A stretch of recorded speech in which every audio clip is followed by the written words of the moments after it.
Well, Lance, the Canadian Food Inspection Agency has changed the way it inspects processing plants. It is giving the industry a bigger role in testing, but while companies are doing more of their own inspecting, the Minister of Agriculture says Ottawa is not cutting back.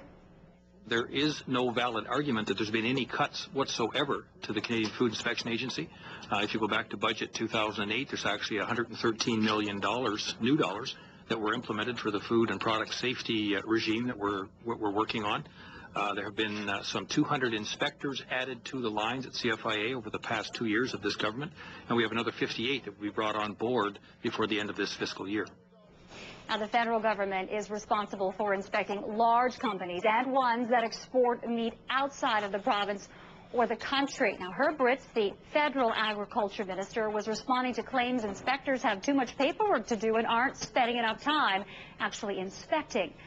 Now, the head of Maple Leaf Foods says the company has contacted all of its direct customers and warehouses to ensure the recalled products have been or are being pulled from shelves and freezers. That's why it's really important now for people to check their refrigerators for any of those products affected.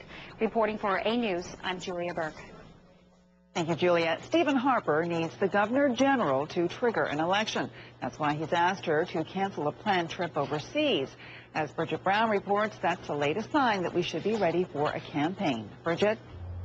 Jane, candidates here in Barrie are ready. Nominations have been in place for more than a year.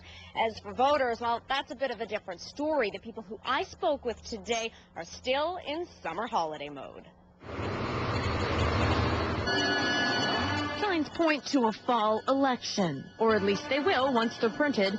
JD Printing has started preparing to make election signs as rumors of a fall election gain credibility. We do have to get artwork ready, we have to get stock in, and we do have to get printing right away. Prime Minister Stephen Harper has sent signals we're imminently headed to the polls.